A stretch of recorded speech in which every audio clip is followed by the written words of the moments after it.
to the Comic Book Bullies. We noticed a new bully. I'm your host, Leroy, a.k.a. the Mid-Guardian, with my co-host. This is Eli, the one inside all. Ooh, that's a good one. They're going to steal that. That's right. That's right. All right. So yeah, every hole. Every hole. Wow. That's how I roll. Now, that takes some imagination. Yeah, so we're back with another episode, and yeah, not a whole lot happened, but then here's the thing, Eli, this was a slow week except for the comic industry. It was some like major shockwave shit that happened here. So we're gonna actually do a different episode this week and actually talk about comics. That's right. We don't. So we give you a fair warning. So when we start talking about this shit ahead of time, you be like, "What the fuck are they talking about?" We're letting you know ahead of time. So disclaimer, warning. But before we get into that, we do want to talk about a death. And Eli, I'm gonna let you take over with this one. Oh, really? Yeah, I'm gonna let you. I know we said I wasn't gonna blindside you anymore, but this is my last time. You was treading on Twitter and shit. All right, so this just popped up in my feed. Daredevil flat earther Mad Mike Hughes dies in a self-made rocket crash. That should tell you something right there. Self-made rocket. That is a bad combination right there. We've all seen enough Wile E. Coyote cartoons to know that is not a good idea. Yeah, it says all right there in the headline. Flat earther dies in a self-made rocket crash. So this guy who thought the earth was flat built his own rocket and then tried to fly it and then died.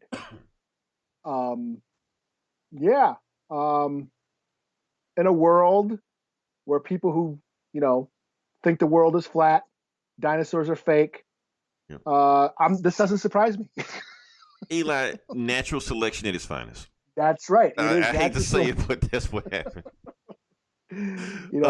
Because now, let me tell you the whole thing. Like I said, the thing has been trending on Twitter lately because this actually was a whole thing he was doing. Like I said, he built his own rocket, which was a bad idea. I'm pretty sure alcohol was involved some kind of way or some kind of drug to make him do something like this. But he was actually doing a show for the Science Channel. And which also also kind of irks me as well, that there was like the media, like the Science Channel was feeding into this whole garbage, I mean, because they know there's money in it. Yeah, they know there's enough dumbasses out there that believe this shit. So. It's sad that that there's this movement of legitimized stupidity, and it's that's what happens when you have access to too much information. Yeah.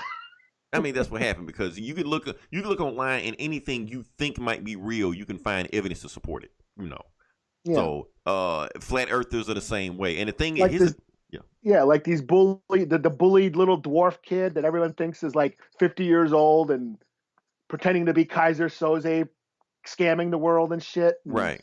Yeah, it's like just it's just I just sometimes I'm amazed that the universe has gifted human beings with intelligence, and this is what some of them wasted on.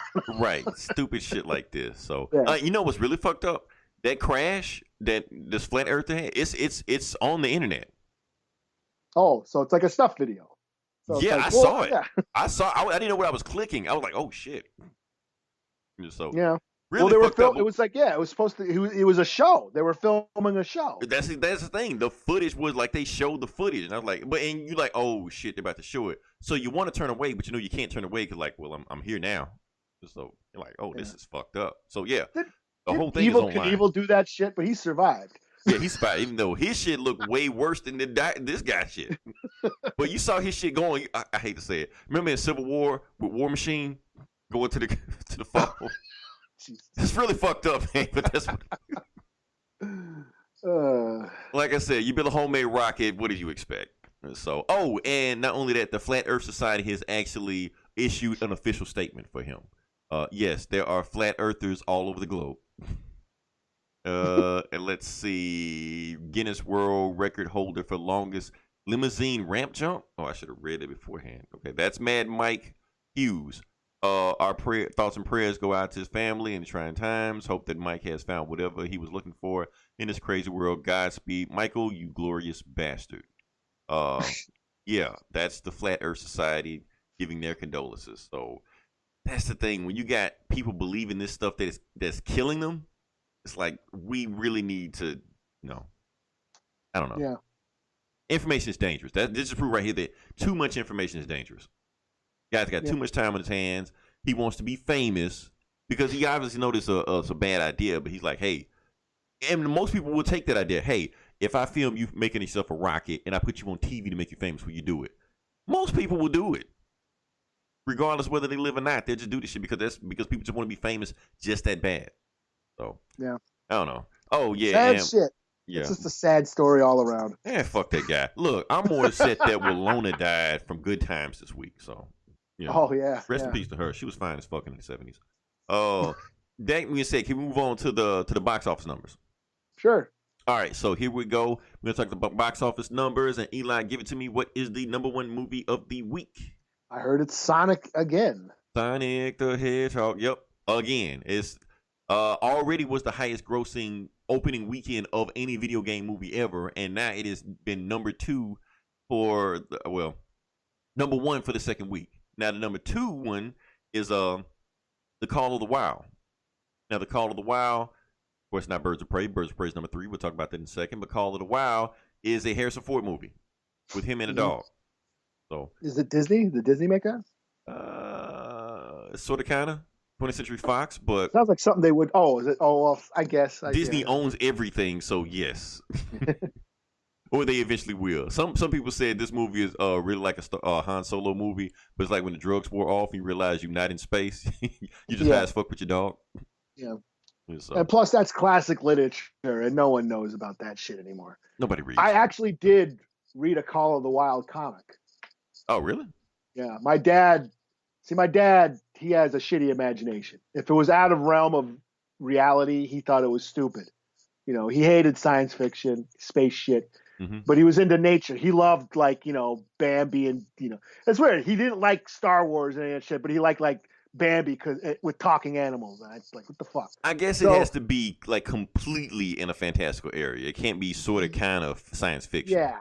So he got me a bunch of comics based on classic literature, like Call of the Wild, White Fang, David Copperfield, Black Beauty. He had me reading all these comics and shit. I read a Moby Dick comic one time too, but I can't remember when I read it. Yeah, I did read Moby Dick too. I read that comic, Moby Dick comic. I was like, just to be fair, I read the actual novel also, so people just like, oh, he's just dumb as fuck. Like, I read Moby Dick also, but I remember a comic also.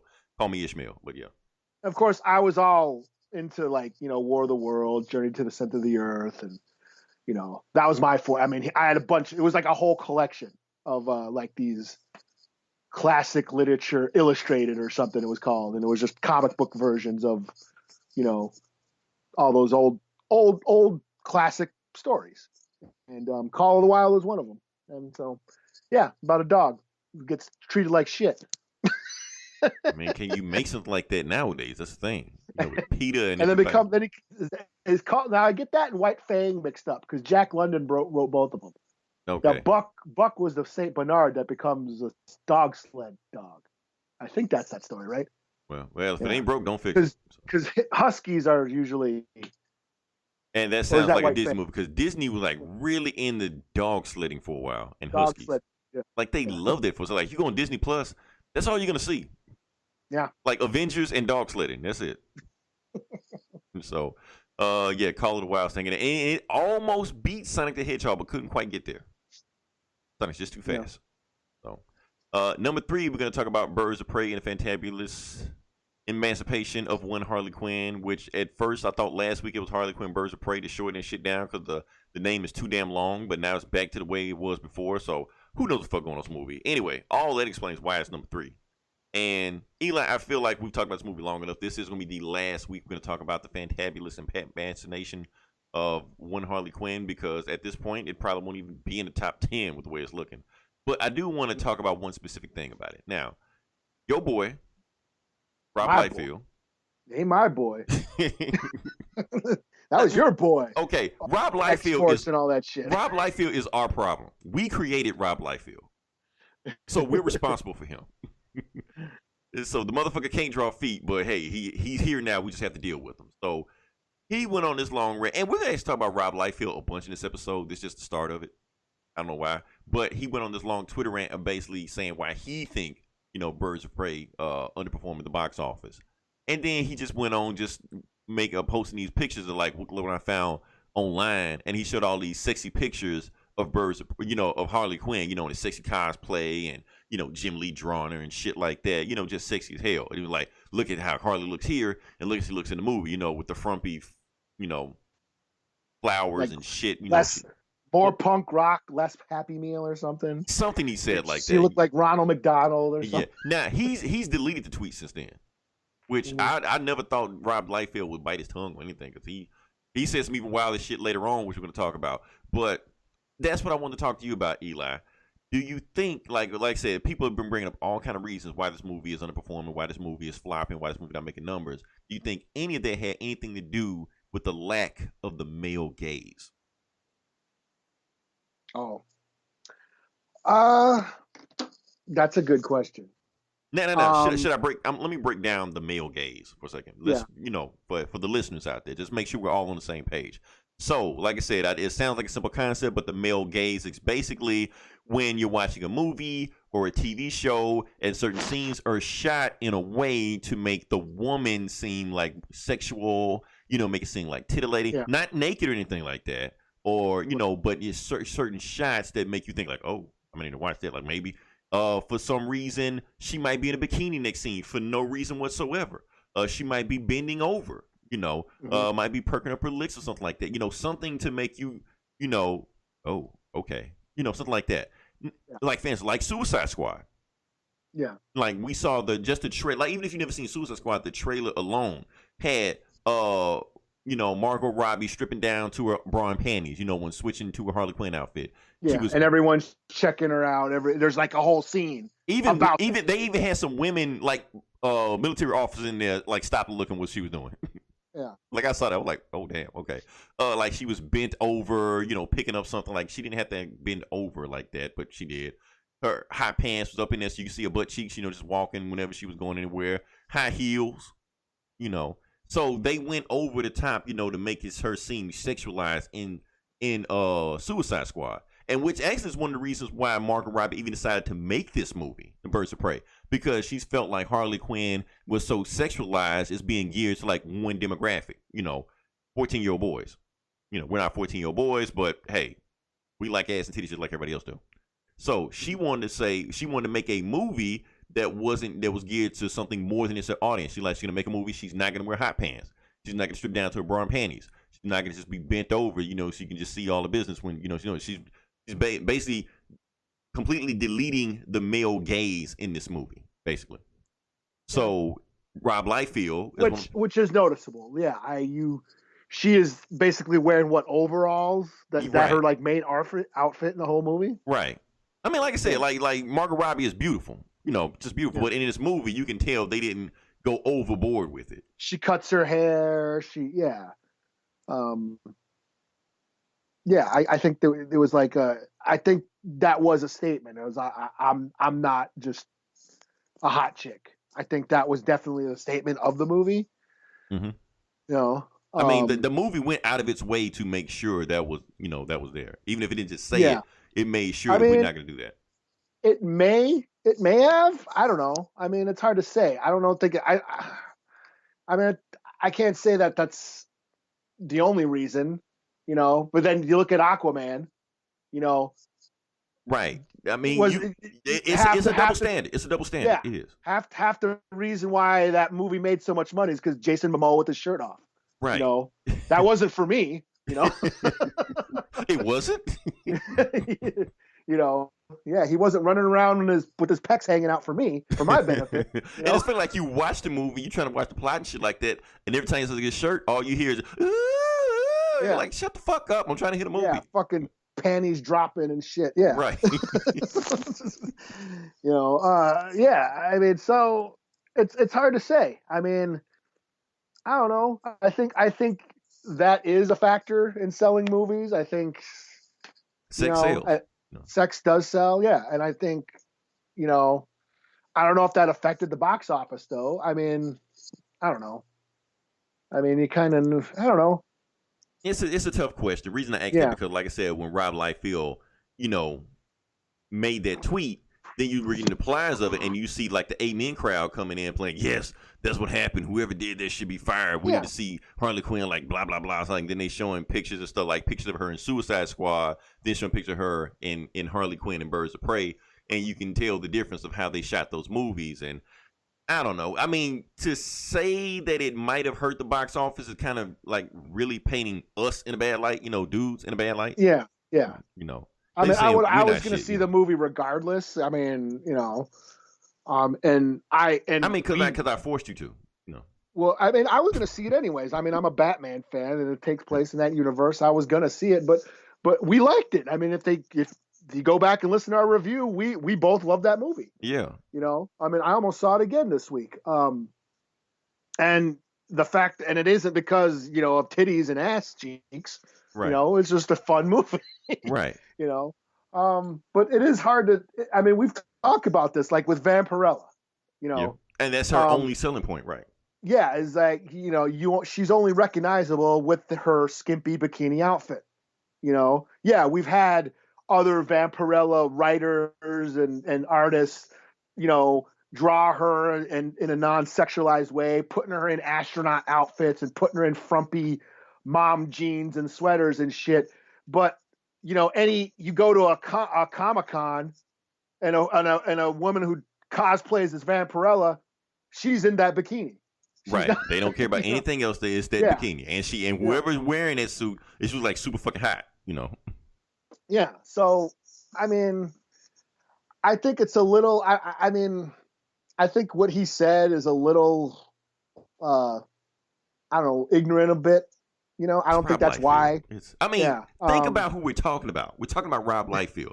Thinking about what he did draw when he was writing these comics, like Boom Boom, Domino, all these chicks were like. He came from the big tit, big guns, big pecs. Everything was big. Right. So that's what he thought sold comics, and we can't argue with him because the numbers, support what he did. Like I said, with the 90s, we were 14-year-old boys then. So he knew how to attract 14-year-old boys to read this shit. But yeah, like if you're trying to make a all women's movie, and it's just everybody's just called frumpy and flowers and feathers and shit like that, and nobody's wearing high pants and high heels, and there's a stripper scene for no reason in this movie. I guess if there was a scene like that, it would draw more of a male demographic to the box office. But who knows? Yeah, I mean, what did it? I mean, what did he expect? Barbed wire? I mean, what?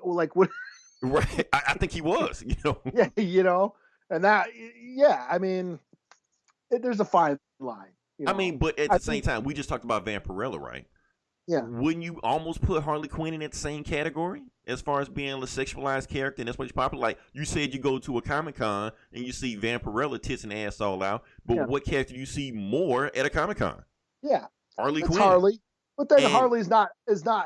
A lot of Harley Quinns aren't just in bikinis or her dominatrix outfit. Some of them are, but then you see some of them in her old, the original, Jester outfit. Yeah. The Jester. Yeah, that's what I'm talking about. The Jester out. You see that, But you do see the Daddy's Little Monster, hot pants, Yeah, you do see that. You do see the, the S&M outfits. And the nurse outfit, yeah. Yeah, you do see those. But it's hard to say. I don't know. I don't know. We're talking about something that we really can't, confirm. And honestly, it may be a question we probably don't want to know the answer to anyway. No. Because like I said, it paints us in a bad light if it's true. That we're all misogynists. We're all, sexist and chauvinists. We want, unless the women are like hot with ass and tits out, we're not going to go see it, Yeah. Yeah. Everything can't be Skinamax, No, and that's stupid because, that's not why I go see movies. If I want to see titties and ass, I'll go on the internet. Right. You have to pay for free $20 for free. Yeah. Right. Because there are plenty of Harley Quinn videos on Pornhub. Yeah. More than you can shake a stick at. or whatever you're shaking. But anyway, that's all I want to say about Birds of Prey. We're done with Birds of Prey. Move on past that. Number 4, Brahms, the boy. Okay, what the fuck is this? That's that horror movie about the. It's like another Chucky. He's a living ghost doll. He's a doll. Is it like a parody? No, it's a horror movie. I guess I haven't seen it, but I don't know. It's the second one they made. This is the second one, so it's good enough to make another one. So. I see the 2, but I've never heard of the first one. It was just called The Boy, I believe. Okay. Number 5, Bad Boys for Life, still hanging in there. Number 6, 1917, still hanging in there. Number 7, Fantasy Island. Eli, I'm hearing this movie's terrible. That's what I heard too. I'm hearing it has nothing to do with Fantasy Island, but we kind of knew that. I'm also hearing it's not even a horror movie. Yeah, which is weird because like the bad reviews are coming from the horror websites that I follow, like Fangoria and Bloody Disgusting are giving it pretty bad reviews. Yeah, because first off, it's PG-13. Yeah, and then they say all the horror scenes we saw were in the trailer. Everything else, the movie is like completely different. Oh, and Michael Pena is nothing compared to the dude to play Khan. You knew that. Or he's not playing Tattoo or whatever. Not Tattoo. He's playing Carlos Montalban. Was that his name? Okay. He's playing him. Yeah. Ricardo Montalban. What did I say? Carlos? I think I know Carlos. Ricardo Montalban. So Michael Pena is playing him. So that's tell you right there, like, who's playing Tattoo? Tattoo, I think, is like a white woman or something. No shit. We're woke now. So, we got Fantasy Island at number 8, Parasite. We got number 9, Jumanji: The Next Level, and number 10, The Photograph. I don't know what that is, but whatever. And yeah, that is the box office. Like I said, we can move on past that. Some other interesting news that came out. Now, what we're gonna talk about? I guess we're gonna talk about Batman, but what part of Batman we're gonna talk about? Let's talk about the Batman. The Batman. Like I said, that's the official name of the movie as far as we can see. And what they did is they release footage of it so far. Really, what they did is just show Batman riding on not Batman, but actual Batman stunt double, Robert Pattinson stunt double, who actually looks just like Ben Affleck. We'll talk about it in a second. But he was riding on a bike and just ride down the street, and that's pretty much it. We got a look of the actual bat suit, like the whole thing. Yeah, you talk about how he just wipes out. Yeah. A lot of people getting a good laugh. I posted it on Facebook. I was being petty. I was like, this is the DCEU in a nutshell. He's riding on a bike and he just crashed. Yeah, I was like, what the fuck was that? I was like, is that a stunt? Is that part of the scene? Or did he just like... It looked like he failed. I don't know. I guess we'll see in the movie or something. I don't know. But it looked kind of awkward where he did it. Yeah. It's like, is that Patterson's first time on a motorcycle? Like, this is why he's not Batman. Get us some training wheels or something. I don't know. But yeah, we got to look over the outfit. Little different pieces of it always. He got the collar like in Gotham by Gaslight. He's got like darts on his gauntlet. And I'm guessing maybe he got them from the League of Assassins or the League of Shadows or whatever the fuck the DCU was calling them, because like I said, it never popped up before. The suit must be a Mad Max, or not Mad, the Road War, the second one.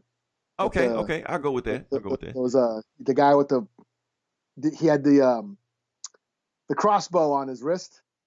Okay, I can picture that. Yeah, because he probably gonna just shoot darts at people. Different. Yeah. I'm cool with it. A lot of people not feeling the outfit. I'm okay, but I'm like you, Eli. I remember you complained because you said the outfit was too dark. You want to be a little bit gray in it.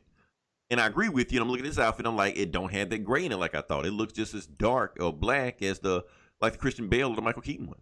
Yeah. Like a little bit lighter, but for the most part, I like the same. And I was like, it needed to be a little bit lighter, to be comic accurate. Like, I feel like it's a missed opportunity, But it'll be cool. There was no cape. Like I said, he's riding a bike. A lot of people are thinking that the cape might be, post processing or what you call it? CGI. CGI, whatever the fuck you want to call it. Or maybe he's just not wearing a cape, because if this is they say this also like from Batman, like this Snyder Run 0 year or whatever. Pretty much had a similar scene where you almost wearing the same damn outfit, no cape, ride on a dirt bike or whatever. Might be like that. Or like I said, it might be in post production with the CGI, because even when they made the old Nolan movies, he's riding on a bat bike with the cape. They didn't want to do CGI back then either, because they were scared that the cape might get caught in the bike and kill the stuntman. Yeah, it didn't happen, but they was worried that might happen. But like I said, they didn't have convincing CGI like they do nowadays, so now they can do that, put it back in there, and plus they can have the cape flowing like they want to and shit like that. Because Superman's cape in Man of Steel was like almost 100% CGI. Mm-hmm. You know, sometimes you could tell, but yeah, that's how that was. So that's that. But now we talk about the Batman. Now we talk about the Batfleck, and we talk about why Batfleck, Ben Affleck has finally opened up about why, you know, he left the DCEU, and it was something that we already called 2 years ago. Like we knew, but he's finally opened up to it, and basically he was just saying that, like basically Justice League killed his love for Batman. You know, he said he wrote the script. He said because the excuse he was giving before was saying that the script wasn't ready. The script wasn't good enough. They turned the script down. He said he showed people the script and said the script was actually pretty good, but they said after what you went through with BVS and what you went through with Justice League, you go through this, you're not gonna make it. You're gonna drink yourself to death, basically. Yeah. Plus, he was getting divorced and shit. And... Right. I mean, like he went through a lot of shit around the time. His wife left him. He got a chance to play the character he wanted to play his whole life.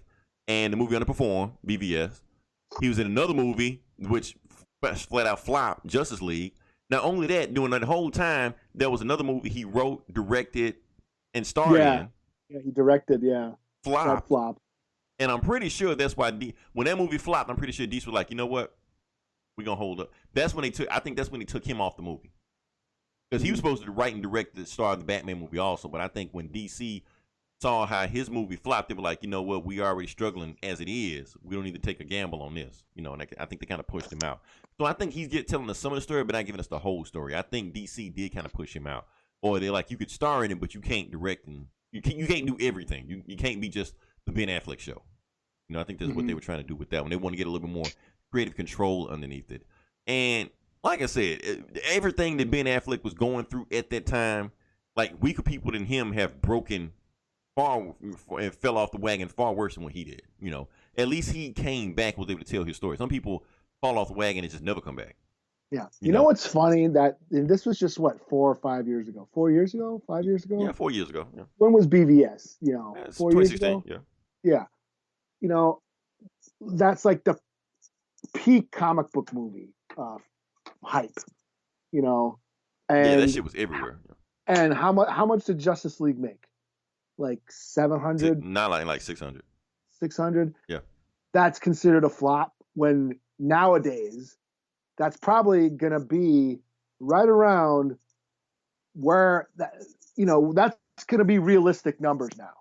You know, now that the peak is gone, I think that we're going to see a more realistic, you know, budget profit now because the hype isn't there anymore. Yeah, the hype. Yeah, everything's dying down. And like, but back then, if it didn't break $1 billion, it was considered right. And that's the thing. And then the reason DC was making those type of money, making that type of profit, was because of Marvel. Because Marvel was making so much money, any comic movie around that time was going to make more money than it normally would have made. Yeah, I mean, like Rise of Skywalker made over $1 billion, and that's considered a flop. Right? Like, really? Just $1 billion? That's now it. $1 billion ain't enough anymore, and it's like.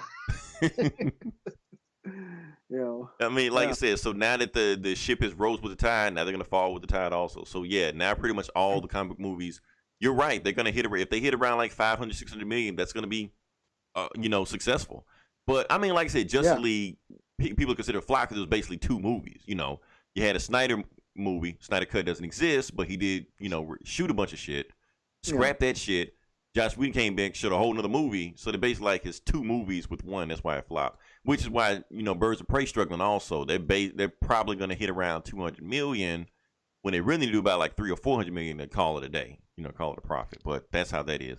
But like I said, with Ben Affleck, I'm so glad that even though I know all this is just promotion for his new movie, what is it, The Way Back or something, like a basketball movie or something? Yeah, somewhere he's a coach. Yeah, I know it's all promotion. But at the same time, I'm glad he's opened up about his mental health issues. Yeah, because for some reason 2020 is still a taboo subject to talk about when it's something needs to be something that people need to open up about. And the fact that he's doing it, open up about it, saying this would happen with him, this how he's fighting his way back. He's still not there, but he's getting there. I applaud him for it. Like I said, I've said it before. He's my favorite Batman by far. Well, the stunt guy that was with him was my favorite Batman. He's definitely the best part of those movies. Right, that stunt man. Like he was just moving like way too graceful for Batman with Ben Affleck. Even though I know he had his CGI abs and shit like that, that guy was moving way too graceful. And then he cut back to Ben Affleck. You're like, oh wait, you were not just the guy I just saw a second ago. So yeah, that's my thing with him. So now, can we talk about the comic book shit? Even though we're starting early, we're not gonna talk about the comic books, but we're gonna talk about comic book shit. Oh, we're gonna talk about comic books. Yeah, comic book. That's the thing. We normally try to stay away like any information from the industry, comic book industry, because we know for the most part listeners don't give a shit.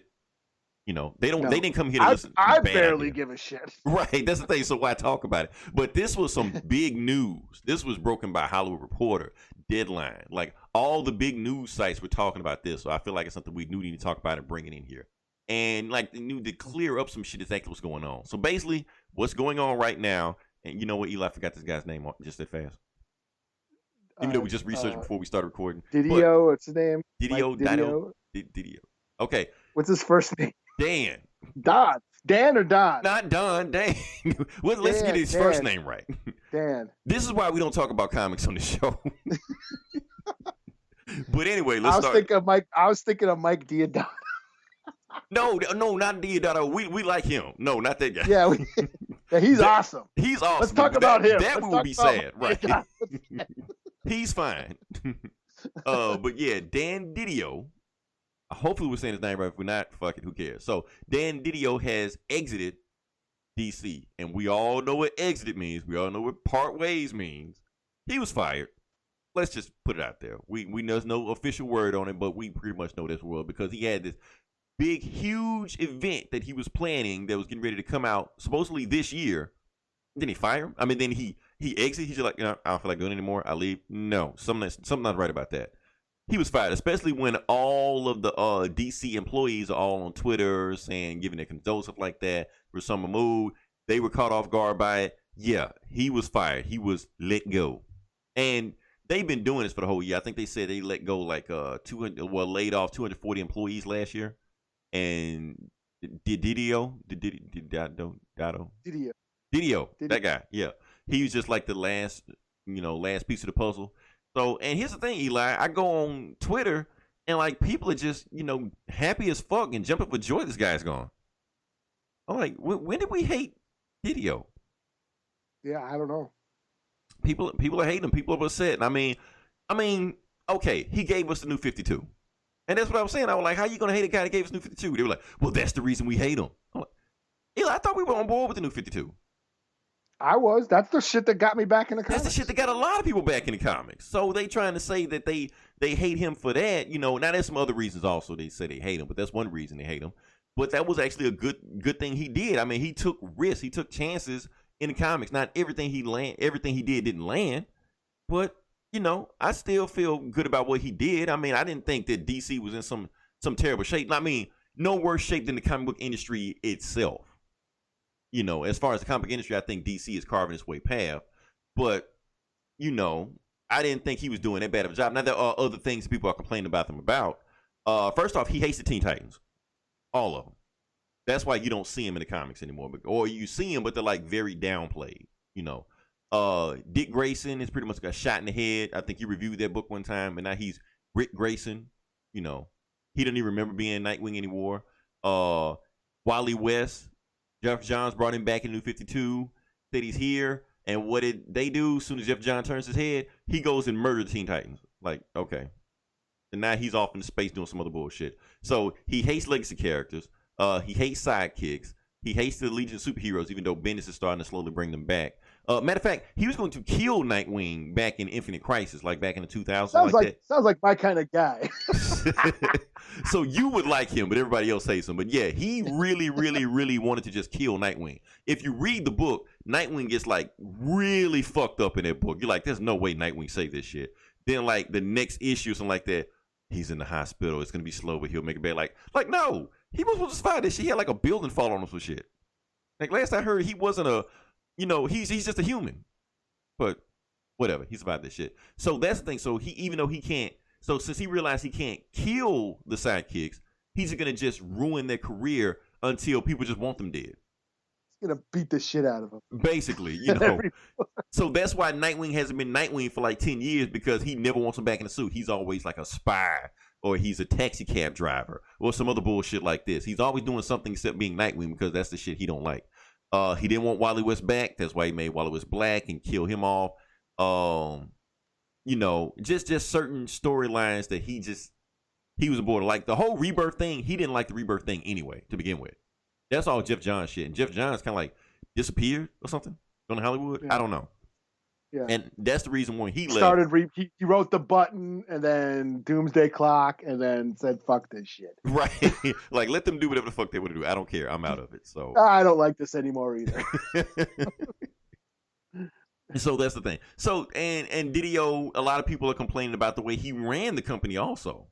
There was this guy, and I was in Comic Cast. There was this guy that was just like this sexual predator that was in DC Comics called Eddie Gazzaro or something like that. But basically, he was like in the Superman office and sexually harassed like every single woman in the office that came through there. And DiDio just let the guy just do whatever the fuck he wanted to.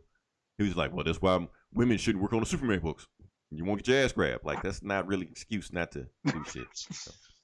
So, basically, like I said, they blame him for like a toxic work environment there also. But here's the thing, Eli. Here's the big kicker why they said what might have got him shit canned. Your boy, and it is your boy this time, Scott Snyder. Okay. They're saying it's a huge thing going on between Scott. First off, okay, now, like I said, we just talked about this. Yeah, I think I read something about this, yeah. Yeah, so that's this whole big thing. Like, a lot of people don't understand who runs DC right now. People keep saying Warner Brothers. Yes, Warner Brothers does, but there's somebody over Warner Brothers. AT&T runs DC Comics. They run Warner Brothers, they run Time Warner, they run DC. Here's the thing. AT&T does not give a shit about comics. They don't. They think it was just something they inherited that they really don't give a shit about, but it's just kind of just there, hanging in the background, but they really don't care. So there are rumors going around that if DC don't get their shit together, AT&T might close the doors on the comic side of the division. You know, keep the video games, keep the movies, keep the TV shows, keep the cartoons, fuck the comics. Because it's like it's not making us any profit anyway. Nobody's buying it. Hell, most consumers in the United States probably even know they even still make them. You know, because they only sell them in dingy comic shops that are closing down left and right every week anyway. You know, so full of assholes like us, just bitch and whine about it. Right. There's this weird joke that if people say that anytime... What are you buying? A Harley Quinn comic? Oh. Get the fuck out of my store. Oh, shit. What was I talking about? Okay, so DiDio, hopefully I said his name right. DiDio has this big plan coming called 5G. And you think it's kind of funny that they work for AT&T and they call it a new event 5G. I think that's kind of funny. Whatever. So they got the big event called 5G coming out where they're just going to just completely change everything. It's going to be an all new, all different DC. Batman's going to be, you know, aged up like in Batman Beyond, and the new Batman's going to be black. I thought he's going to be black. Well, that's the thing. Bruce Wayne's going to be aged out. Batman's going to be black. Superman's going to be aged out. His son's going to be Superman. And I think Wonder Woman is going to be non-binary or some shit. I don't know. Maybe somebody just threw it in. I don't know if that's true or not. But anyway, Green Lantern's supposed to be a black woman, I think. I even think I reviewed that book. Flash supposed to be somebody new. Everybody's supposed to be somebody different. So that's the thing they were doing. You know, like a big mama Green Lantern would be awesome. No. I wouldn't. I probably would read that book still. But that's the thing. So they were going to completely change it. Basically, going to do the same thing that Marvel did in 2015, the all new, all different Marvel, which completely failed on every single level. It failed so bad that Marvel was boycotted at the time. It failed so bad it created Comicsgate. That still hasn't gone away because they don't realize that Marvel completely changed all that shit now. But since they don't read comics to begin with, they're still bitching about some shit that happened in 2015. You know, so DiDio was planning on doing the same shit that Marvel did back in 2015. That was a complete disaster to the DC universe. So completely change everything in the comics from what everybody knows. Meanwhile, in the movies and the TV shows and the comic books and the cartoons and the video games, keep everything else the same. So you got people watching this new Batman movie with Robin Pattinson. Hey, I want to read Batman. They go to the store, pick up a comic book. Why the fuck is he black? You know, they're confused as fuck. So Scott Snyder tried to fight him on this. Well, not physically put hands on him or, fist fight him and shit like that. But, try to go over his head with editorial to try to, I bet you Greg Capullo could have took him, though. Greg Capullo would have whooped his ass. I've seen the guns on that guy. He could whoop his ass. I met that dude. Yeah, that dude's swole as fuck. Oh shit! So that's the thing. So Scott Snyder's like, no, you're fucking up with whatever you're doing here. And I think he tried to block him on, like, we had Dark Knight Metal, right? Scott Snyder tried to, I think DiDio tried to block the sequel to Metal, Death Metal or whatever it's called. Like DiDio tried to block that. So Snyder went over DiDio's head, to try to get him to stop with this 5G bullshit, to get his book out there. And basically, I guess it came down to a point where it's either Snyder or DiDio, and DiDio's gone. So what does that mean for 5G? We don't know, because we already know Generation Zero is still on the way, where Wally West and Dr. Manhattan is combined to do something. I don't know. Sounds weird as fuck, but I don't know. But I guess they're still planning for that shit. And you know what? And the whole thing is that people have gotten people in panic mode. People are, pointing doomsday scenarios to this, because it's not just the fact of just DiDio got fired. We don't know who's going to replace him. We don't know if, because it was basically like him and Jim Lee were like, Starsky and Hutch, or, Bush and Sundance or some shit like that. So maybe Jim Lee will be the main publisher, or maybe I'm even hearing some rumors that Jim Lee is next. Like he's about Jim Lee's going to be fired? Maybe. It's a possibility also. And so, I mean, they just might be cleaning house, because I'm hearing all kind of crazy rumors about that. Like, if you read the Hollywood Reporter rumor, what they're trying to do is actually clean house with all comic book writers, like all of them. Like, even if they keep the comics, get rid of the comic writers. Bring in the guys that write the TV shows and the movies, and bring them in to write the comics.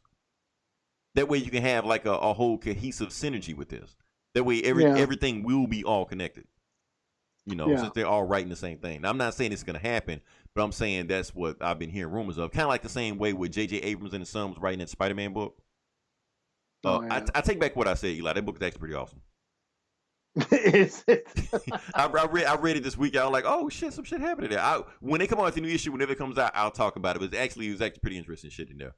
But they're saying that's what they want to go. So, get James Gunn to write a Suicide Squad comic, or, Greg Berlanti, write some Flash and Arrow comics, some shit like that. Bring those guys over. And don't crank out books like 100 books a week and shit like that. They might crank them out maybe 5 books a month or some shit. Like 1 book a month.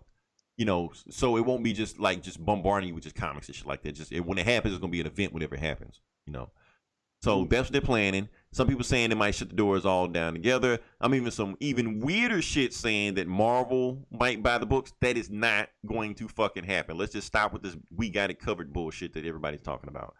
Marvel is not going to buy DC Comics. Why? Because Marvel is struggling with the fucking comics also. Why would they bring on more of that shit on there? I mean, they have a hard time with their books. Now, the thing is, Marvel has their own issues going on. Like, everybody knows just the movies are making billions and billions and billions of dollars like that. Here's the thing. That has not affected the actual comic industry part of it. 1 iota. That has not brought more people to the comic book shops. Yeah. Because why? Because motherfuckers go see the movie, and then they go say, hey, I want to read Thor, and she's a chick. Like, what the fuck is this? Yeah. Iron Man's a teenage black female. Iron Man's a teenage black girl, yeah. Like, okay. Yeah, the Hulk is Asian, a smart Asian kid. Right. So it's confusing as fuck. Like, why would I read this shit? So that's what's going on with that. So, but Marvel, like I said, has their own issues. But the thing is, Marvel is not as in a bad situation as DC is in right now. Because if you notice with DC, a lot of time, even with their movies right now, they're slashing their budgets on these movies. They're not putting a whole lot of money in these movies. Joker barely had any budget. Shazam barely had any budget. Harley Quinn barely had any budget and still flopped. They probably did the same thing with the Batman. The Batman probably only have a huge budget. With Jonah, they tried to get Jonah Hill for the Penguin. They wouldn't pay him what he wanted. So it makes me thinking that, okay, maybe they're, bringing the budget back on this movie also. They're not going to do any big budget Justice League, Green Lantern, space-faring movies and shit like that, because that would cost too much money. So let's just do street-level shit. What I think what they're planning I think they're planning a Batman cinematic universe. That's what I think they're planning. Not DC, just Batman.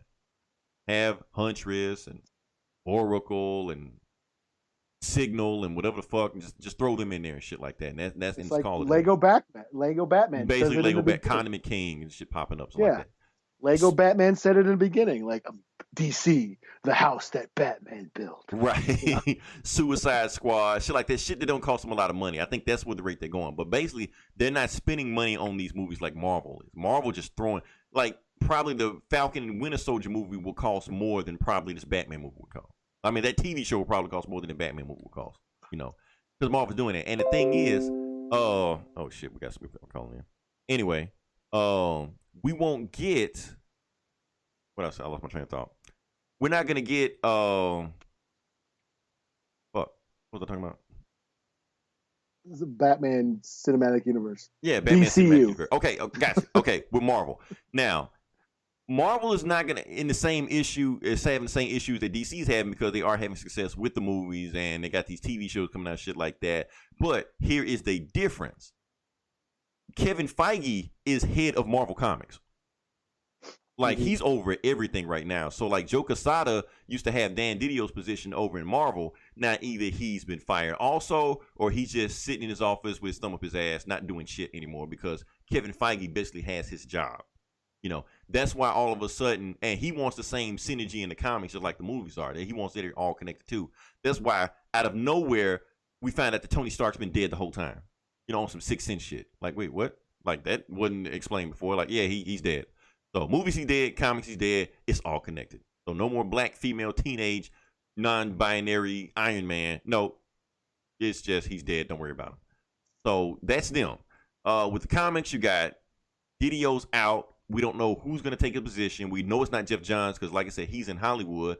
And here's another thing I want to take about Eli. What if Hollywood and these movie companies start to feel like they don't need the comics?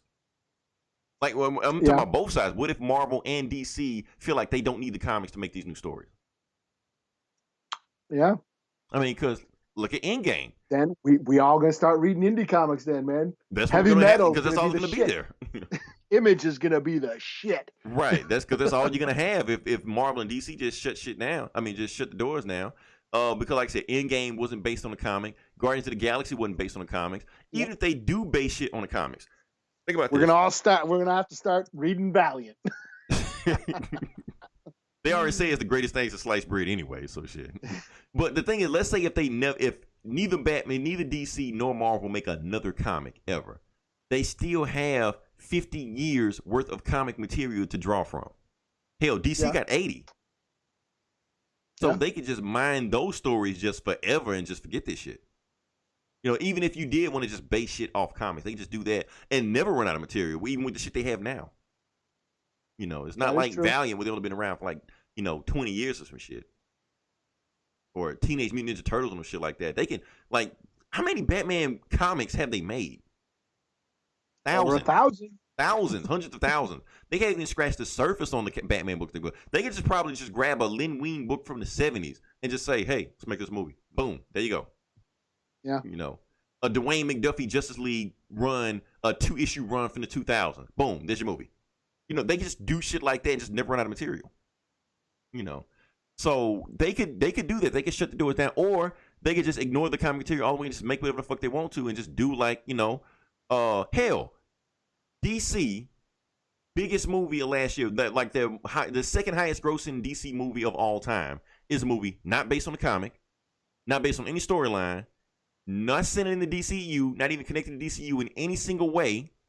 Doesn't even star the character that he was attached to, and it made $1 billion, and it threw Oscar to left and right. So if you got shit like that happening, why do you need the comics? Mm-hmm. You know, I'm just saying, like Guardians of the Galaxy didn't follow the comics at all, not even a little bit. A lot of people say those are the best, Marvel Cinematic movies. So. Yeah.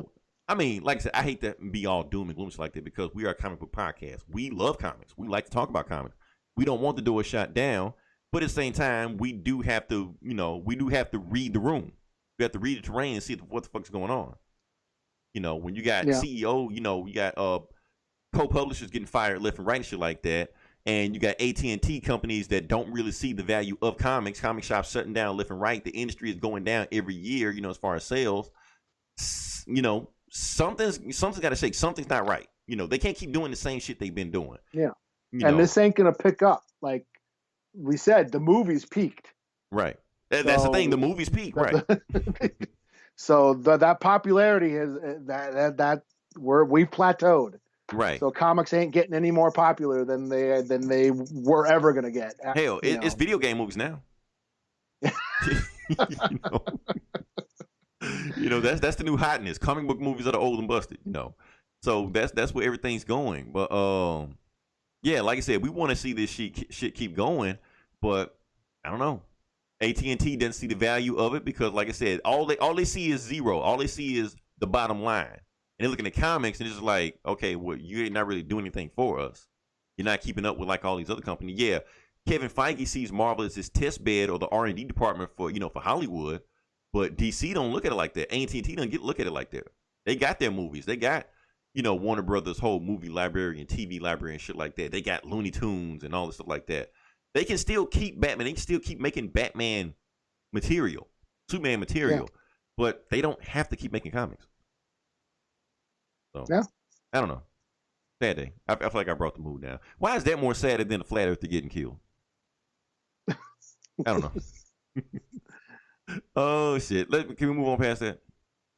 Sure. Okay. I guess we're talking about the video game section. Shit. I bought NBA 2K. That was about it. Okay, I do want to say one thing about these new video games I'm buying. Eli, when was the last time you bought a video game? Shit. I don't know. Probably one of the Mortal Kombat games for like cheap. Let me ask you this. Are you noticing a trend where every time there's a loading screen pop up, you see an ad for something? No. Okay, I'm starting to see that now. I bought NBA 2K, and I'm getting back in Street Fighter 5, to start playing it. And I'm seeing ads popping up on there like, oh, buy this, buy that, buy the DLC. I'm like, well, I didn't pay for commercials. I already paid for the game. Why am I getting commercials?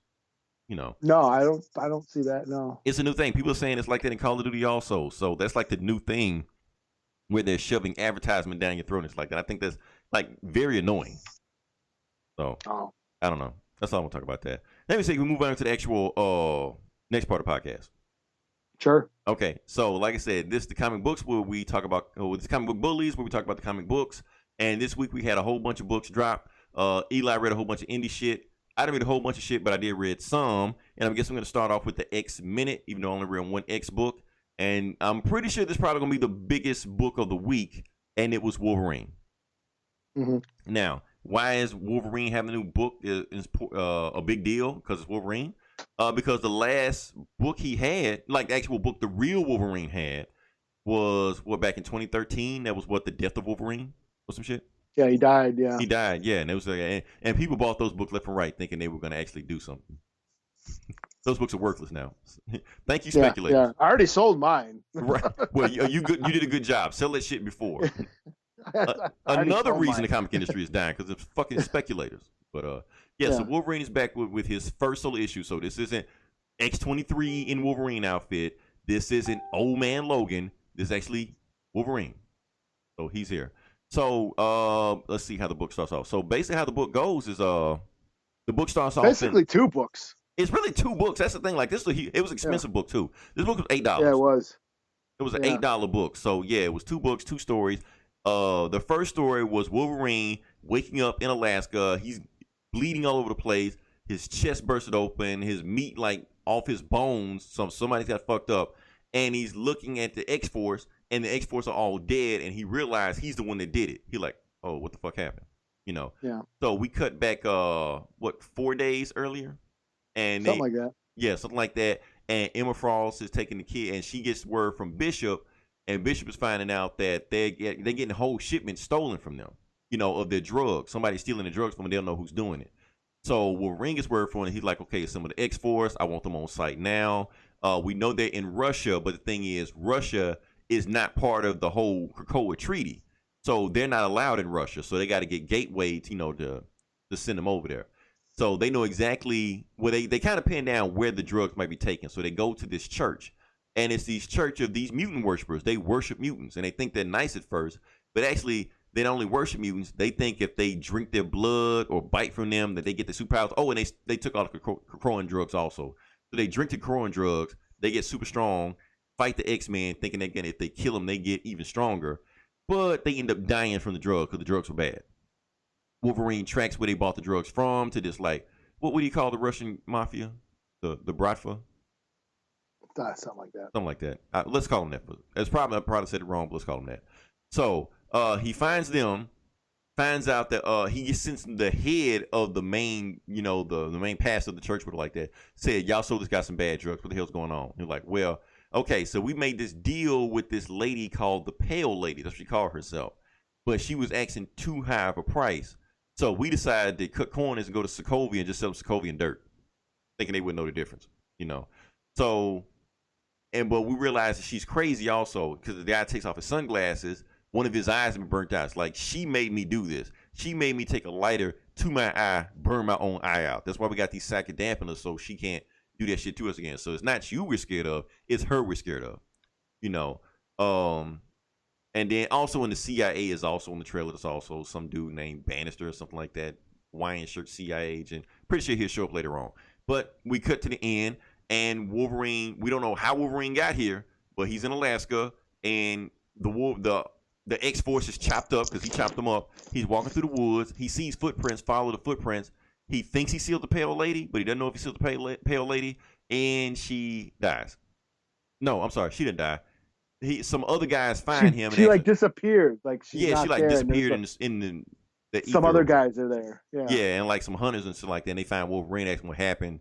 He don't know. He don't know who he is. I know he know who he is, but he's like he didn't realize what happened to him because obviously, if you put the piece together, the Pale Lady controlled him to kill the X-Men or X-Force, whatever. Yeah.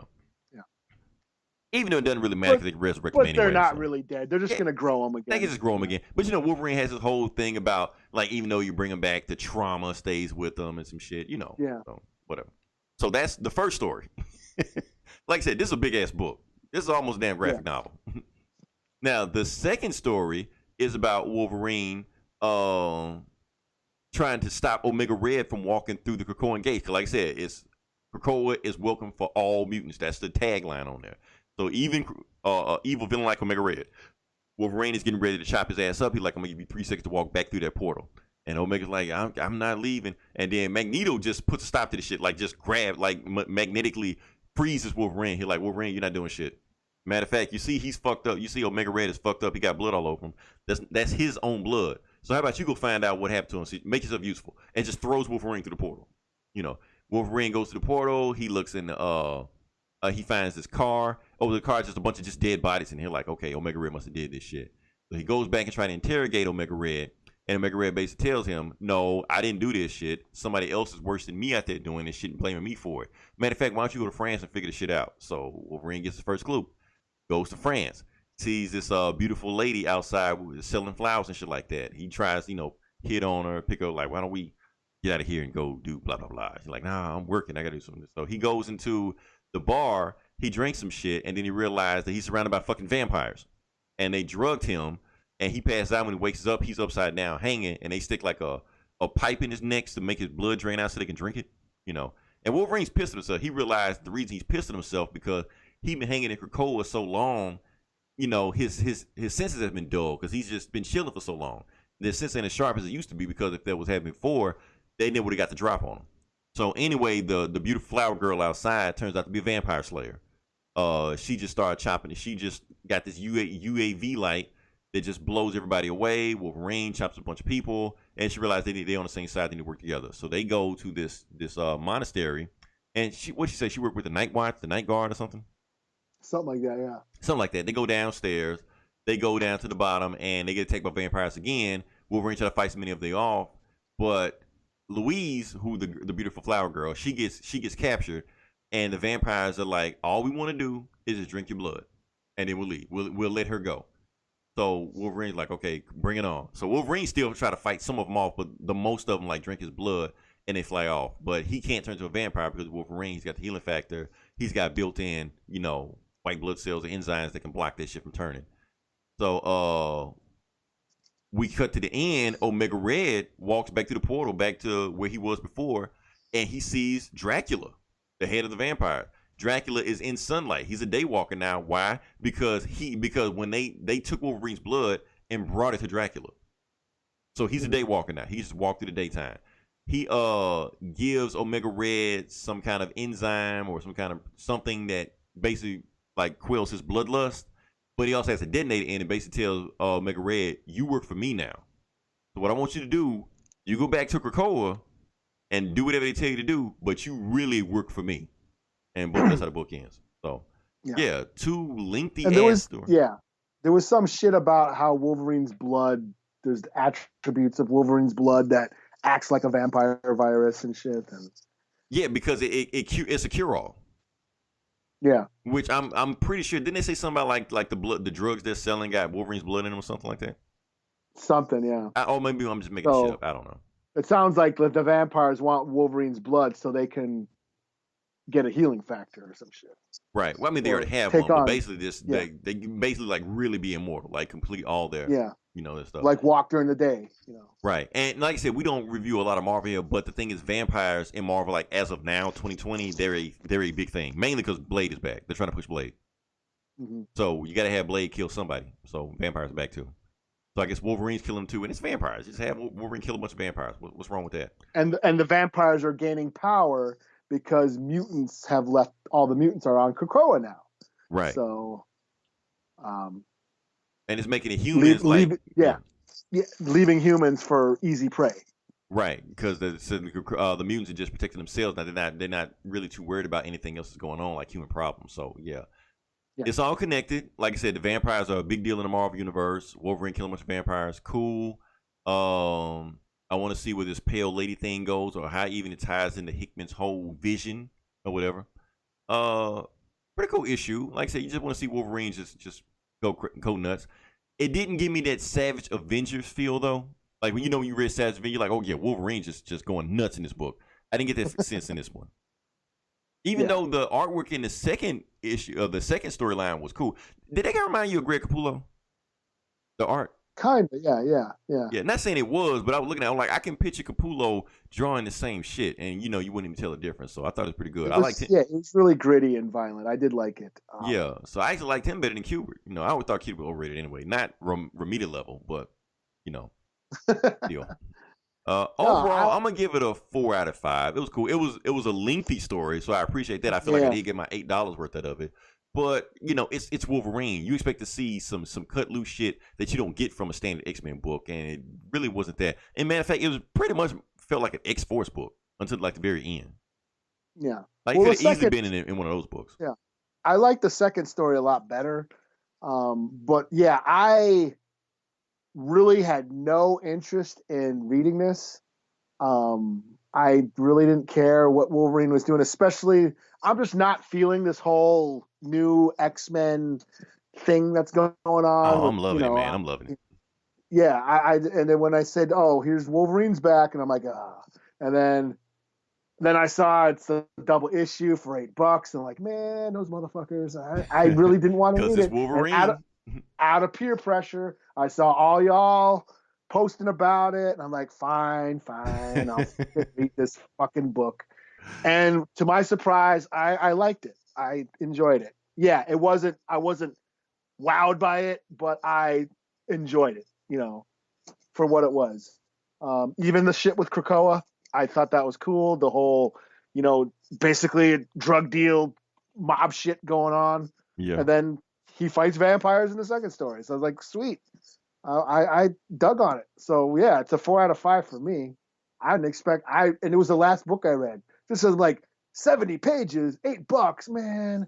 Yeah, I think it was like one of those director's cuts where it's gonna be like 30 pages of story, and then the rest of it is like pinups, shit like that. Like, it was actually a story. So yeah, so I appreciate that because I feel like I got my money's worth with that. I feel like I got 2 Wolverine stories, so $4 a piece. Okay, I got my money's worth.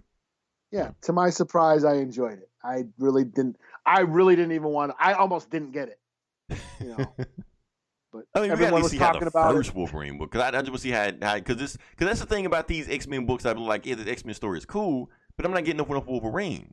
So give me some Yeah. Wolverine and see what he's been doing. Let me follow his adventures. And they I gave haven't it to even me. cared. Like even when they brought him back, like even while Wolverine was dead, I was reading Old Man Logan and all that shit.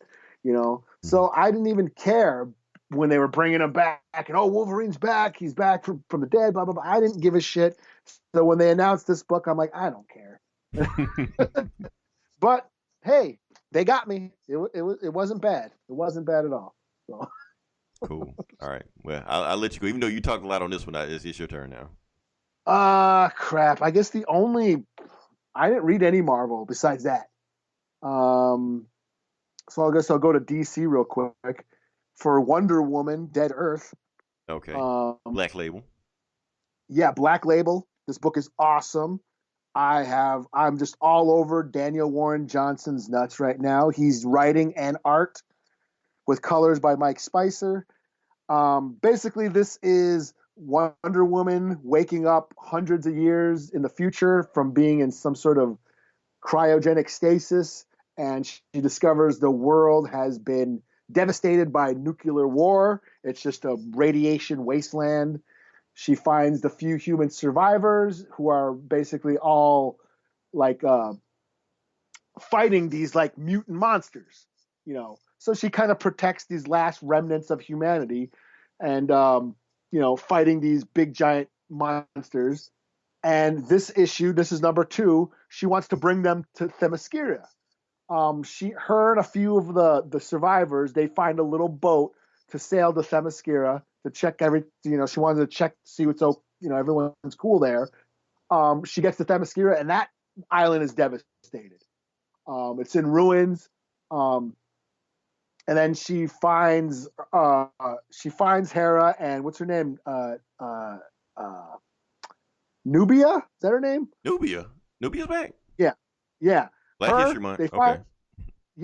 She finds them and they're all like fucked up and mutated. And they're like, what happened to you guys? And he says, oh, the humans did this to us.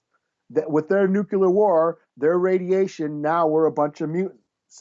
So it turns out that all those monsters that are attacking the humans are basically the Amazons. And Wonder Woman's been killing them all. And whoa, damn. Hera's like, you've been killing your sisters. Dun, dun, like, dun, oh, shit. the twist. Dun, dun, dun. Twist. So she's like, oh my God, I can't believe I've been protecting these humans who. So it's I Am Legend. Basically. Yeah.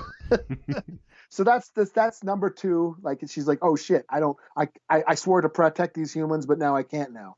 And book is awesome. I love Daniel Warren Johnson's art. He has such gritty, kinetic action.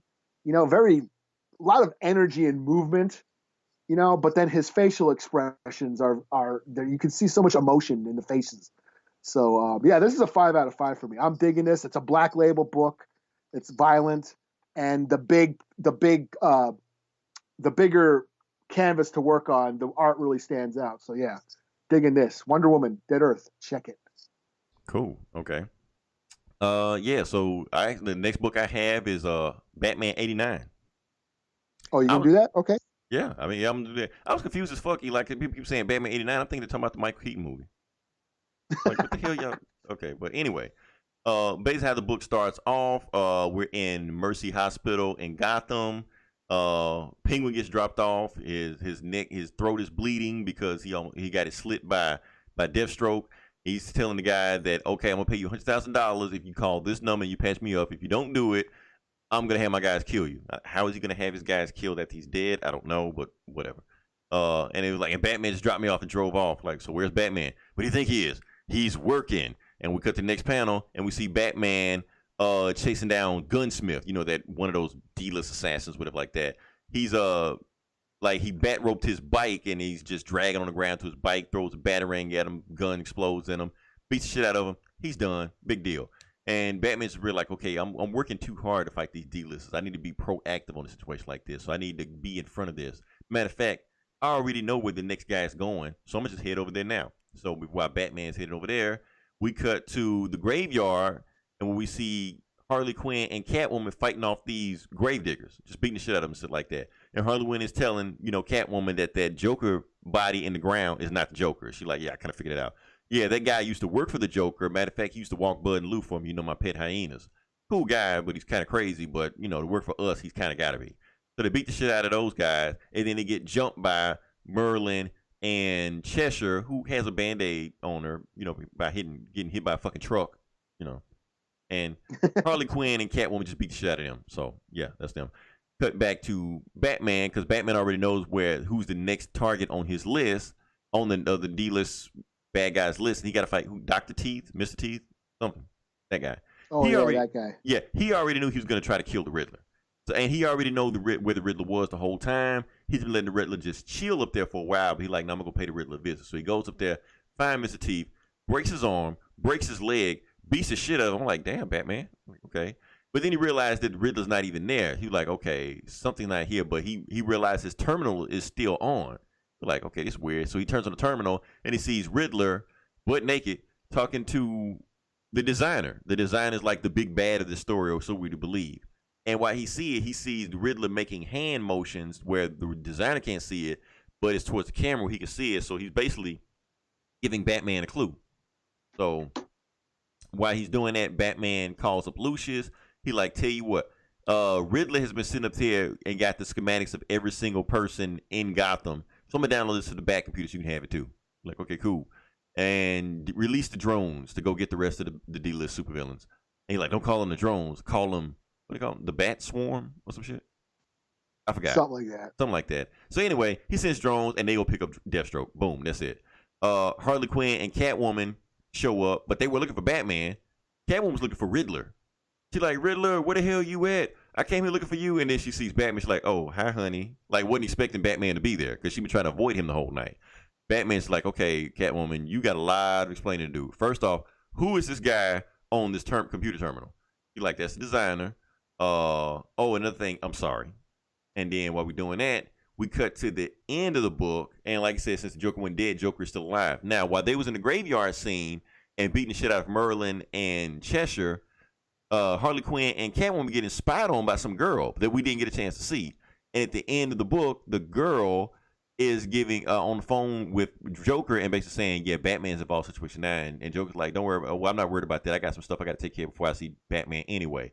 And basically he has a wall of the Bat family with their secret identities pinned to the wall. And the book says, to be continued. So, yeah. And she's saying, my dear. So they're implying that. Right.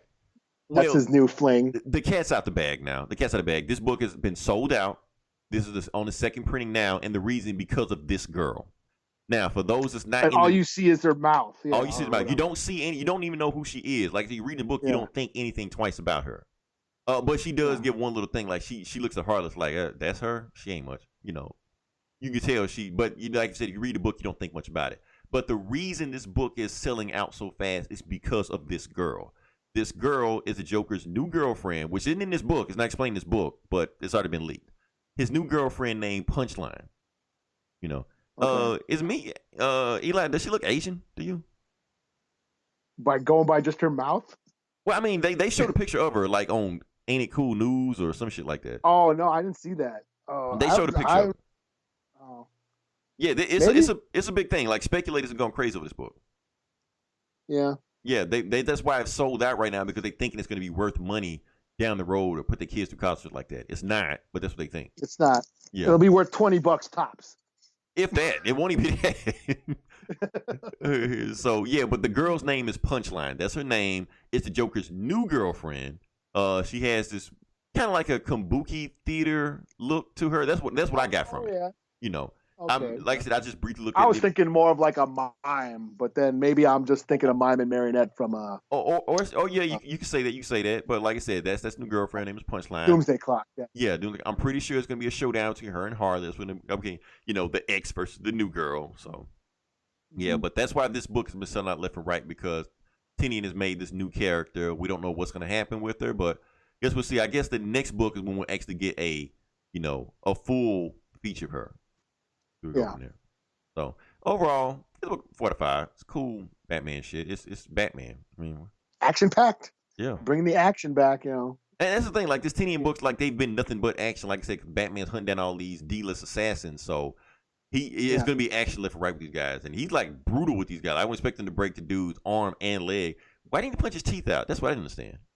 Or just that fight on the motorcycle at the beginning where he's fighting that was pretty the guy cool. with the guns and shit. I fought real soldiers. You not one. Yeah. They punched the dude in the nose like damn. Yeah. I thought that was dope. Yeah. So. All right. Yeah. All right. So since we're on DC, should I do this Aquaman? I guess. Yeah. Go for it. Not much happens other than Mira gives birth. I mean, that's kind of a big deal, you know. Yeah, they have a baby. I've dropped off the Aquaman book for a while. Ever since I only stayed with the new writer. What's her name? Kelly Sue DeConnick. Kelly Sue DeConnick. Yeah. I think she should write Captain Marvel. Yeah, I only stayed with her because I just, Arthur got amnesia and all this shit, and I just wasn't feeling it. So I kind of dropped off after a while. And so I don't really know what's been going on. All I know is that Mira is queen. I don't think Arthur's been back to Atlantis yet because I think he was banned from Atlantis or whatever. But that was like even before she took on the book. Because I remember that from Justice League. I think they thought he was dead because he had amnesia, and I haven't been following, so I'm not sure what was happening. But I think you read Drowned Earth, didn't you? I did, yeah. Okay, because he supposedly died in Drowned Earth. Yeah, and but he was, because that's right, because that whole, they reset everything, and he had amnesia. That's all I remember, and I think they just thought he was dead. So yeah, like the Justice League made a statue for him and everything, but he just had amnesia. That's all. Yeah. So I don't know what's been going on, but basically what happened before this issue is Black Manta came and Mira used her aquakinesis to fuck him up, and then she collapsed and went into a coma. And the issue is basically them just Arthur brings her back to Atlantis to take her to the medical facility and induces labor while she's in a coma, so she's fucked up. And at the end of the book, they're like, here, it was an emergency. We had to bring her out, and it's a little baby girl, Aqua baby, little Aqua baby girl, yeah. And that's basically all that happens. Now, here's the thing. I do want to bring this up because, like I said, it's a comic book podcast, but that's actually one of the most important Aquaman stories back in the 60s with Aqua Baby. Okay. Black Manta killed Aqua Baby as a baby. Oh, I did not know that. It was a really fucked up story. Yeah. The 60s, huh? In the 60s, yes. That's when they killed. There was a story. Black Manta killed Aqua Baby, and that's why Mira and Aquaman got a divorce because, basically, you lose a child. They couldn't be in the same room. They blamed each other for what happened. But it was a really, really dark story back for Aquaman back in the 60s, back before Super Friends. But yeah, all I want to say. Yeah. Yeah, I mean, I was curious just to see what happened. I saw the cover and I'm like, you know what? I'm an Aquaman fan. I think Mira and him have a great relationship. I think they're down for life for each other, I think all this plays into that 5G stuff we've been talking about, or whether or not it's still going to happen, not like that. Because not only is Aquaman and Mira having a baby, Tom King tweeted. Oh, that's right, Catwoman, him and Batman, yeah. Batman and Catwoman are having a baby. And that's one thing we didn't talk about earlier. That also, like we talked about in the '60s with Aqua Baby, also pre-crisis, Batman and Catwoman had a baby also, which grew up to be the Huntress. That's where Huntress came from. She's Batman and Catwoman's, baby. If you watch the Birds of Prey 2003 TV show, that's comic accurate.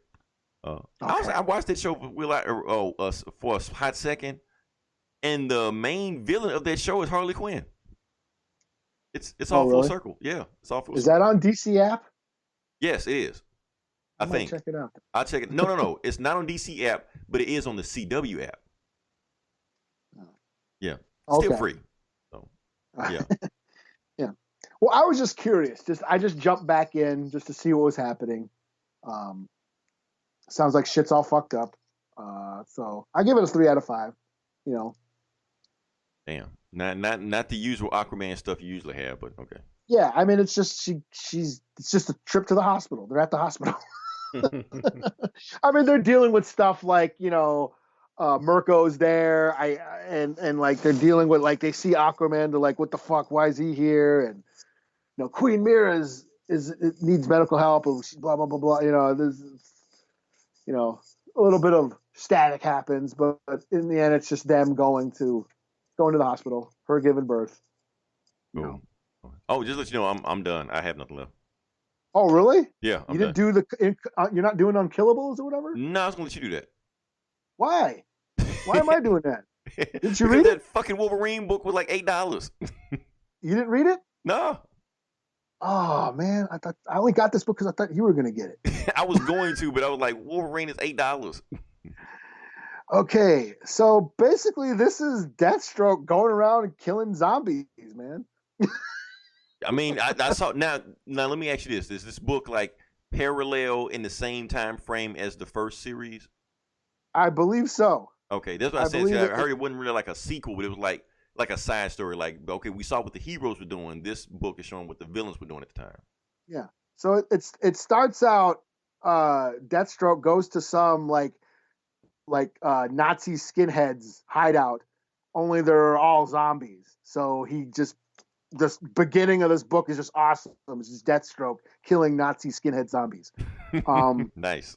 Then we go to the Wayne Manor and Jason Todd is finding out that everyone's dead. Damn. So he finds like Nightwing's body and shit. Yeah, he finds all their bodies and shit. He buries them. He finds Ace, the dog's still alive and fine, but he buries Batman. And what I thought was funny is he does like this makeshift tombstone. Yeah. For Batman. It says Bruce Wayne, father, mentor, bastard. Oh, Batman. So that was real. I didn't know that was. I saw a meme in it. I was like, I didn't know that was a real thing. Yeah, I posted it. I thought it was hilarious. So then he jumps in the Batmobile. He takes off. He has the brother eye kind of look around for who are the Bat family that still got pulses, and that leads him to Ravager. He finds Ravager. They go off the sit. Oh no, Ravager's what's her face. So Ravager's found by what's his name? Deathstroke finds Ravager. And they fly off. Oh yeah, he's in a helicopter, picks her up with a helicopter, but then Zombie Man Bat shows up and they fight. Zombie Man Bat, okay. Yeah, and then they go to an island, way out somewhere that was like basically hide from humans. So where no phone signal could get to, and it's basically Vandal and a bunch of villains are there. Vandal Savage, Solomon Grundy, Cheetah's there, Captain Cold, Lady Shiva, Bane, Deadshot, and the Creeper. They're all just chilling on this island, and they're like, okay, we got this world full of zombies and shit. Then we go back to fucking what's his name? Not Dick. Jason Todd? Jason. Yeah. Jason. And he finds Orphan, or she's Batgirl, and they find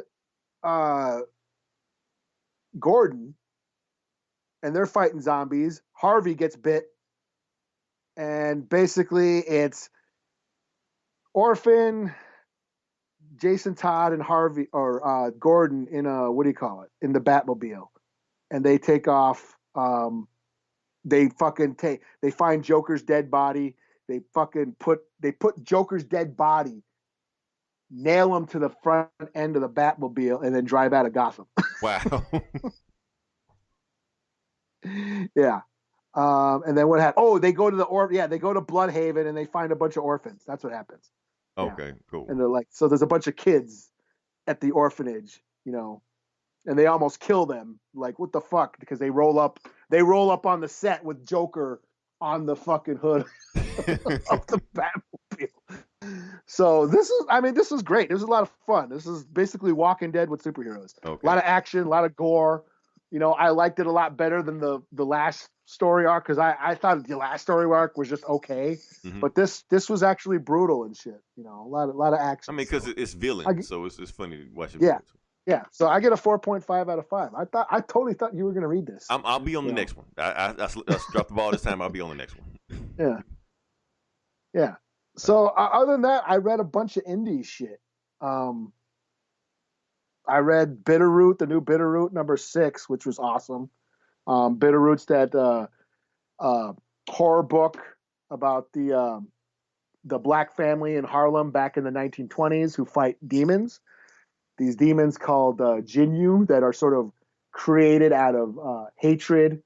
Racism sort of gives birth to hate, and which creates these demons, and they possess people. They feed off of hatred and fear, and this family fights them, kind of like Evil Dead in a way. You know, they get possessed and they fight them. This one kind of picks off with the last story arc. Cullen, one of the family members, is like caught in purgatory. Ma Eda is the patriarch. She's like the grandma. She's into herbs and knows how to make potions and shit. She's working on cures. We have the one guy. What was his name? The doctor and Miss Nightingale. The ones they were the ones that survived the 1921 Tulsa bombing. Oh damn! Okay. You know? And now they're possessed by this new demon that feeds off of trauma and pain. So it's a different demon than the Jinyu, you know. So that's going on, and Ford and the big guy, what's his name? The guy who talks in really, he talks in really big words, indubitably and shit. He's always saying these really long words and shit. Anyway, he's been infected, and then Blink, she's like the little the teenager. She doesn't want to be like do women's chores. Like she doesn't want to sit and make potions and, you know, be a healer. Like that's mainly a woman's job, you know. She wants to fight. She's good at fighting demons. That's what she wants to do. So that's kind of what's going on, more of the family dynamic. But the big thing that's happened is they got this new demon to deal with. It's this guy, the guy who survived the Tulsa massacre, and he's being possessed by this demon that feeds on trauma and pain. He goes to Georgia, where a little boy has been lynched, and the community is all heartbroken and up in arms. And he's basically saying, "We will get justice. You will find peace through this pain," and basically possessing this black community. It's kind of fucked up and kind of giving me shivers right now that I'm talking about. It sounds like super fucked up. Yeah, I'm gonna have to get on Bitterroot. I'm gonna have to. It sounds interesting. Like I said, I was reading this before The Watchmen, and when I started watching when the Watchmen TV show came out, I'm like, this is going where Bitterroot was going. Right. You know, so like I said, yeah. So it ends. It's kind of a really emotional, fucked up scene. But yeah, it's his little boy got lynched, and he's basically telling this town, yes, we will find peace, but he's being possessed by this demon that feeds on trauma and pain. So it's, yeah. But I love this book. This book is awesome. 4 out of 5. Fuck it, 5 out of 5. You know, it was one of my books of the year last year. It was one of the coolest things I read. It was on a lot year. of people's list last year. I noticed that. Yeah, so. They're making a movie. I guess what's his name? Michael B. Black Jordan. Panther guy. Michael B. Jordan. No, the director. What's his name? Coogler. Yeah. Yeah, he's supposed to be developing either a TV show or a movie of this series. So nice. Okay. Yeah. I mean, it sounds like it need to be. So yeah. Yeah, it's cool. You know. So that was it. I mean, I read like some other shit. I read that Bloodshot #0. I mean, it's just weird they're making these movies out of comic books so fast. I mean, we're on issue 6. Yeah.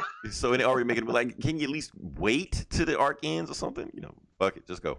Yeah, it was. Well, that one was just an arc. That first volume, it was a complete story arc, but it did leave kind of things open ended where it can't continue. So now we are #6, which there was like a one shot that came out around Halloween, which was good, but then this is like the first continuation since like last year. So it's been a while since we had the next arc, you know.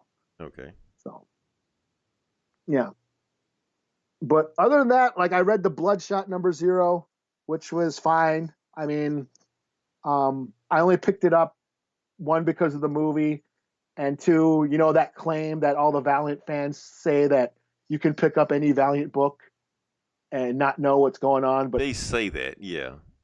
And you get completely familiar with the character.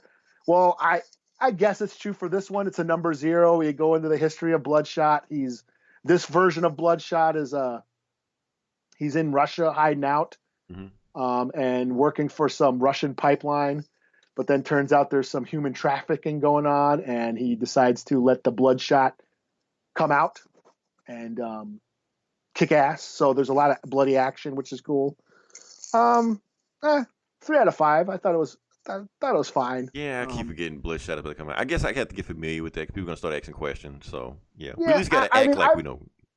Yeah, I mean, I've sampled some Valiant stuff, because Eric, shout out to Eric, who used to be on this podcast with us, and he's a huge Valiant fan. Talking about Valiant, right? Yeah, and Bloodshot's like his favorite character, like his band, writes songs about. Profile pic right now on Facebook. Yeah, he loves Bloodshot. So I did read some Bloodshot. And some other Valiant stuff.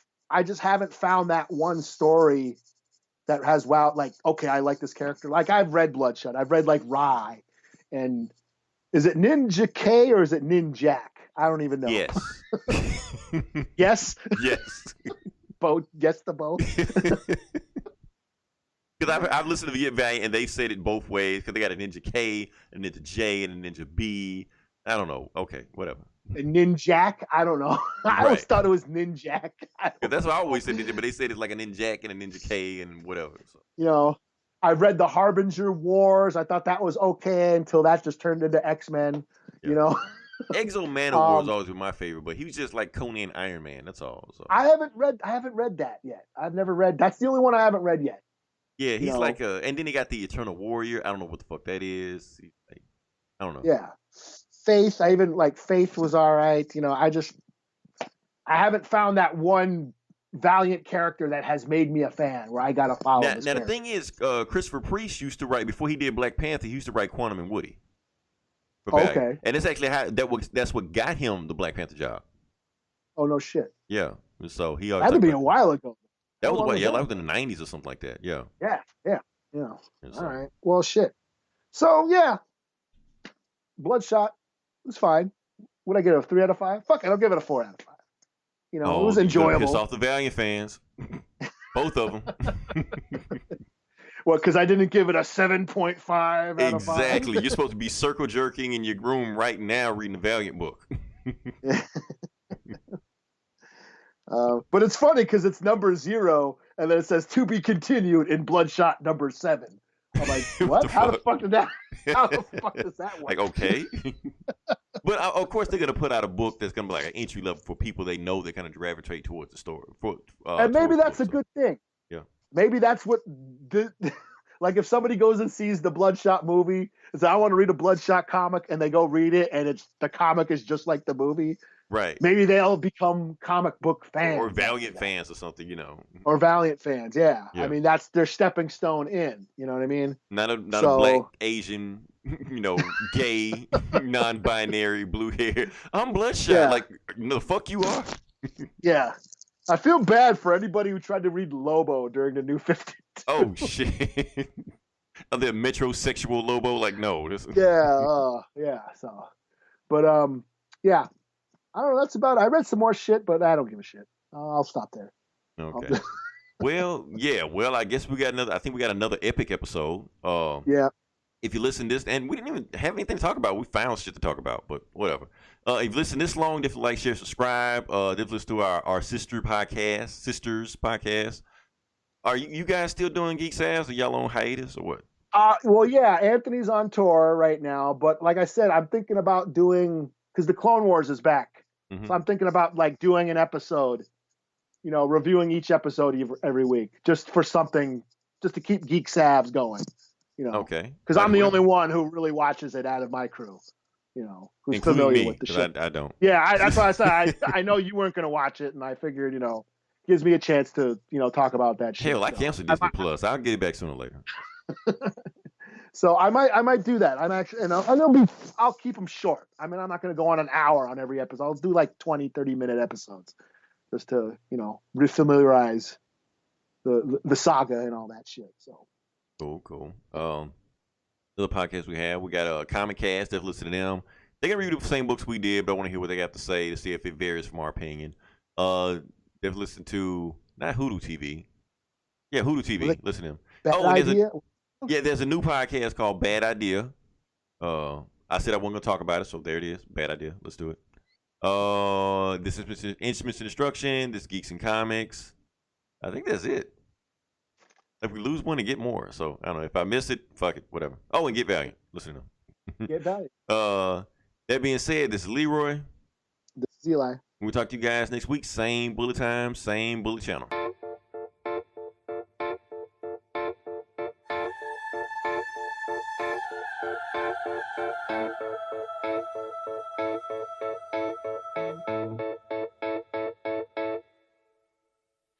Drag me to death like a lit cigarette. Took my last breath like the smoke from my lips. I've lied for you and I liked it too, but my knees are bruised from kneeling to you. I've had enough, but you're too hard to quit. We've had our fun, now your sugar makes me sick. I've lied for you and I liked it too, but my makeup's ruined. And now I'm laughing through my tears, I'm crying through my fear. But baby, if I had to choose, the joke's on you.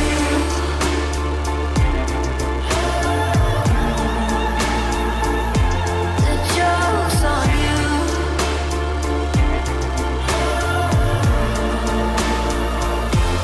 Goodness, I tried to be kind, but all she's played is on a dime, wearing a fake smile.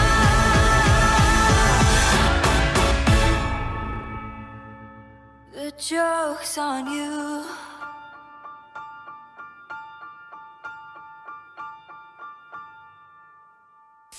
My heart's gone bad, now it won't be for you.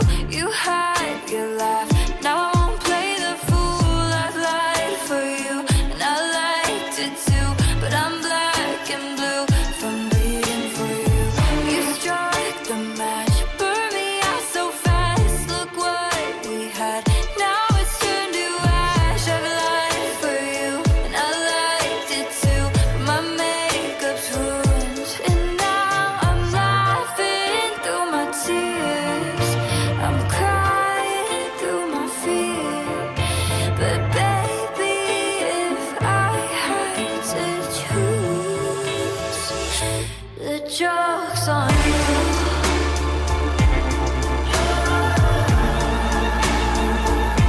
The joke's on you.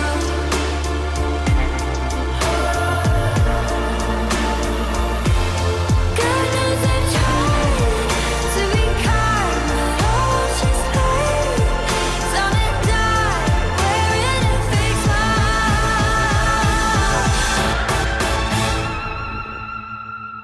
The joke's on you.